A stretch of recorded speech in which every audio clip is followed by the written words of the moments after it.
अस्सलामुअलैकुम स्टूडेंट। इस वीडियो में हम 6th क्लास की जियोग्राफी की बुक स्टार्ट करने वाले हैं और इस वीडियो में हम जो जियोग्राफी का पहला चैप्टर है हम उसको स्टार्ट करेंगे। पहले चैप्टर का नाम है structure of the earth and type of rock, यानी कि ज़मीन का स्ट्रक्चर हम इस चैप्टर में पढ़ेंगे और रॉक्स जो होती हैं, जो चट्टानें होती हैं, उनकी कौन कौन सी टाइप्स होती हैं वो भी इस चैप्टर में पढ़ेंगे। सबसे पहले इस चैप्टर के स्टार्ट में हमें बताया गया है कि जो जियोग्राफी होती है, जियोग्राफी का जो वर्ड है वो दो वर्ड से मिलकर बना है। पहला जियो और दूसरा है ग्राफी। जियो का मतलब होता है बातचीत करना और ग्राफी का मतलब होता है, जियो का मतलब होता है ज़मीन और ग्राफी का मतलब होता है बातचीत करना। तो जियो और ग्राफी, जियोग्राफी का एज ए होल मतलब बन गया ज़मीन के बारे में बातचीत करना। तो जियोग्राफी में हम यही चीज़ करते हैं, इसमें हम अपने अर्थ की, अपनी ज़मीन के बारे में ओवरऑल डिस्क्रिप्शन करते हैं कि हमारी ज़मीन पर कहाँ कहीं कहीं ये दरिया हैं और कहीं हमारी ज़मीन पर पहाड़ हैं, कहीं सहरा हैं। तो इन तमाम सारी की सारी चीज़ों की ओवरऑल स्टडी हम जियोग्राफी में करते हैं। इसके अलावा जियोग्राफी में हम ये भी स्टडी करते हैं कि इंसान का इसके माहौल के साथ क्या रिलेशनशिप है। इंसान किस तरह से जो है वो मुख्तलिफ जगहों में रहते हैं, कहीं इंसान पहाड़ों में रहते हैं, कहीं इंसान सहराओं में रहते हैं। तो डिफरेंट जगहों पर इंसानों में क्या डिफरेंस है ये भी हम जियोग्राफी में स्टडी करते हैं और इसके अलावा डिफरेंट जगहों में क्या डिफरेंट माहौल होता है इसकी भी हम जियोग्राफी में स्टडी करते हैं।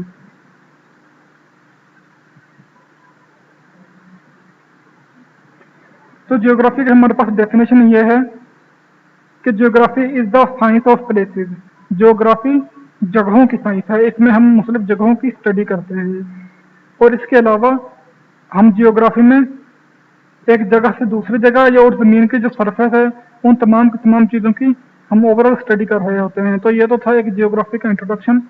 अब हम देख लेते हैं हमारा अगला टॉपिक है internal structure of the earth, जो ज़मीन का इंटरनल स्ट्रक्चर है। एक तो हम देखते हैं हमारी ज़मीन बाहर से कैसी दिखती है, लेकिन हमारी ज़मीन अंदर से कैसी है, इस चीज़ की स्टडी हम internal structure of the earth में करेंगे। तो यहाँ पे आप देख सकते हैं कि हमारी ज़मीन का इंटरनल स्ट्रक्चर किस तरह का है। सबसे पहले हमारी ज़मीन का जो बाहर वाला हिस्सा है वो उसको बोलते हैं क्रस्ट। इसी बाहर वाले हिस्से पे दरिया हैं, समुंदर हैं, पहाड़ हैं। इसी बाहर वाले हिस्से पे इसकी चौड़ाई सिर्फ इतनी है, यहाँ से लेकर यहाँ तक क्रस्ट की। इसके बाद आता है मेंटल। मेंटल यहाँ से लेकर यहाँ तक होता है, ये दूसरे वाले जो ज़मीन का पार्ट है और इसकी गहराई बहुत ज़्यादा है। और इसके बाद हमारे पास ज़मीन का थर्ड पार्ट आता है, उसको हम बोलते हैं कोर। कोर के दो पार्ट्स हैं, एक होता है आउटर कोर, आउटर मतलब बाहर वाला, और दूसरा है इनर कोर। इनर कोर मतलब अंदर वाला कोर। तो ज़मीन के अंदर वाले हिस्से को बोलते हैं कोर, सेंटर वाले हिस्से को बोलते हैं मेंटल और बाहर वाले हिस्से को बोलते हैं क्रस्ट।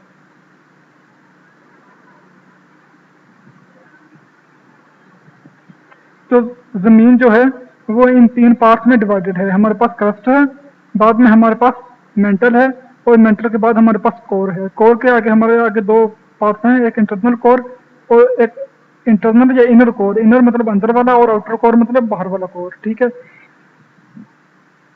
अब इसके बाद हम नेक्स्ट देख लेते हैं इन तमाम की डिटेल। देखिए जो क्रस्ट है ना, इसी क्रस्ट पर सारे के सारे दरिया, पहाड़, समुंदर हैं और इसकी जो गहराई है ना वो बहुत ही कम है। जिनकी क्रस्ट सिर्फ 16 किलोमीटर से लेकर 40 किलोमीटर तक, यानी कि 16 किलोमीटर से लेकर 40 किलोमीटर तक हो सकता है। यानी कि इस पार्ट की जो गहराई है ना, यहाँ बाहर वाले हिस्से से लेकर यहाँ तक, इसकी गहराई कितनी हो सकती है? 16 से लेकर 40 किलोमीटर तक। किसी जगह पर ज़्यादा होगी, किसी जगह पर कम होगी, ये डिपेंड करता है। अब ये कैसे डिफरेंट चीज़ों पर डिपेंड करता है, देखिए जैसा आप इस तस्वीर में देख रहे हो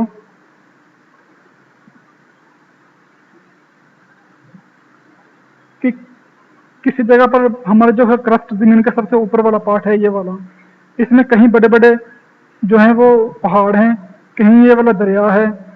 जहाँ पर दरिया है इसके बाद दरिया के नीचे वाला हिस्सा ये है ज़मीन का क्रस्ट। दरिया का जो समुद्र का पानी जो होता है वो क्रस्ट में नहीं आता, सिर्फ ज़मीन का जो ऊपर वाला पार्ट है वो क्रस्ट में आता है। तो कहाँ किसी जगह पर इसकी गहराई ज़्यादा है यहाँ से लेकर यहाँ तक, और किसी जगह पर इसकी गहराई जो है वो सिर्फ इतनी है, कम है।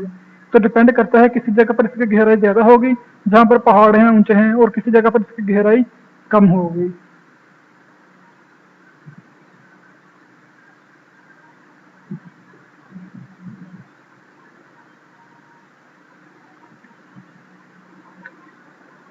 अब जो क्रस्ट है ना हमारा जमीन का ऊपर वाला पार्ट है, इसके आगे दो फर्दर जो है, इसकी दो फर्दर टाइप्स हैं। पहली हमारे पास इसकी टाइप है कॉन्टिनेंटल क्रस्ट और दूसरी है ओशनिक क्रस्ट।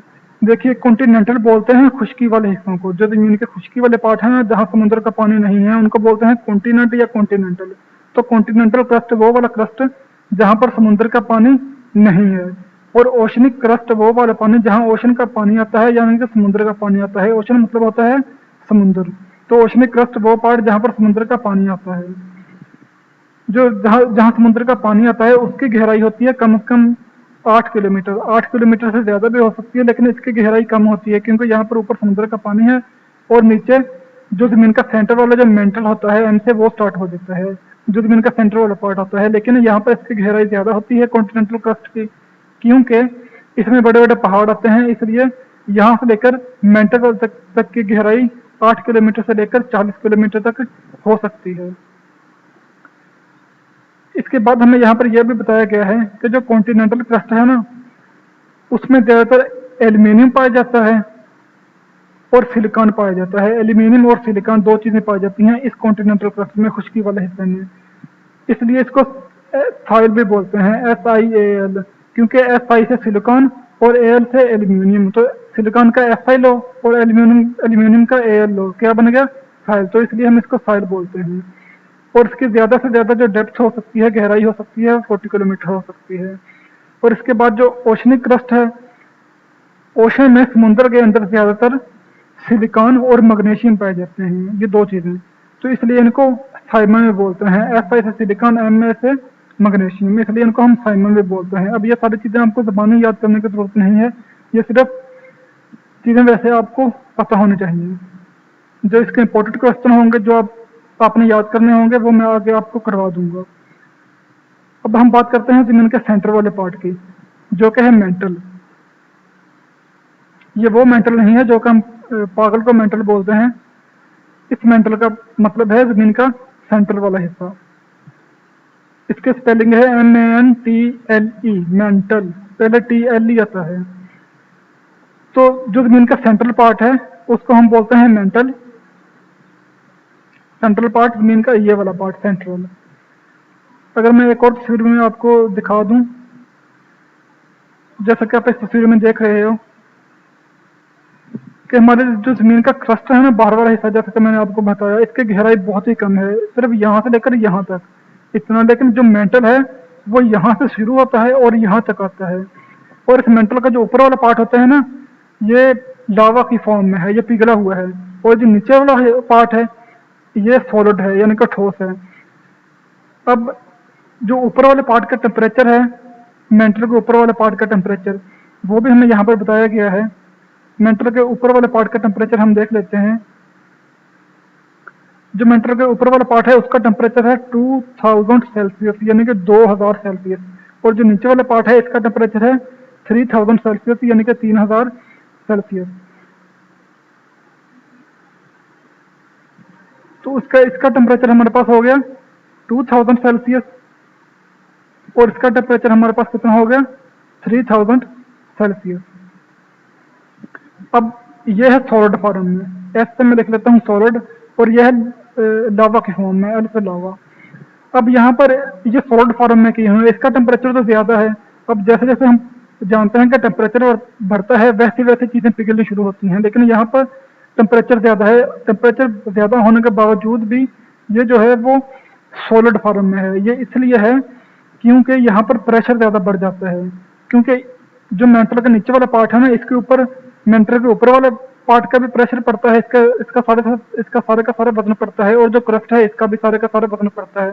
तो ज्यादा वजन की वजह से ये दब जाता है और ये लिक्विड से सॉलिड फॉर्म में चेंज हो जाता है। अब इसके बाद हमारे पास आता है जमीन का कोर। कोर बोलते हैं सेंटर वाले हिस्से को, ये जो सेंटर वाला हिस्सा है। सबसे पहले हमने क्रस्ट देखा ये वाला, उसके बाद हमने मेंटल को देखा, और मेंटल के बाद कोर। कोर के दो पार्ट हैं, एक आउटर कोर और है एक इनर कोर। आउटर कोर हमारे पास लिक्विड फॉर्म में है और इनर कोर हमारे पास सॉलिड फॉर्म में है। इसकी गहराई 2900 किलोमीटर तक है। ये जो जमीन का आउटर कोर है, इसकी गहराई जमीन में कितनी है? 2900 किलोमीटर तक, और ये 5100 किलोमीटर तक गहरा है जमीन में। इसके बाद यहाँ पे जमीन के बिल्कुल सेंटर आ जाता है।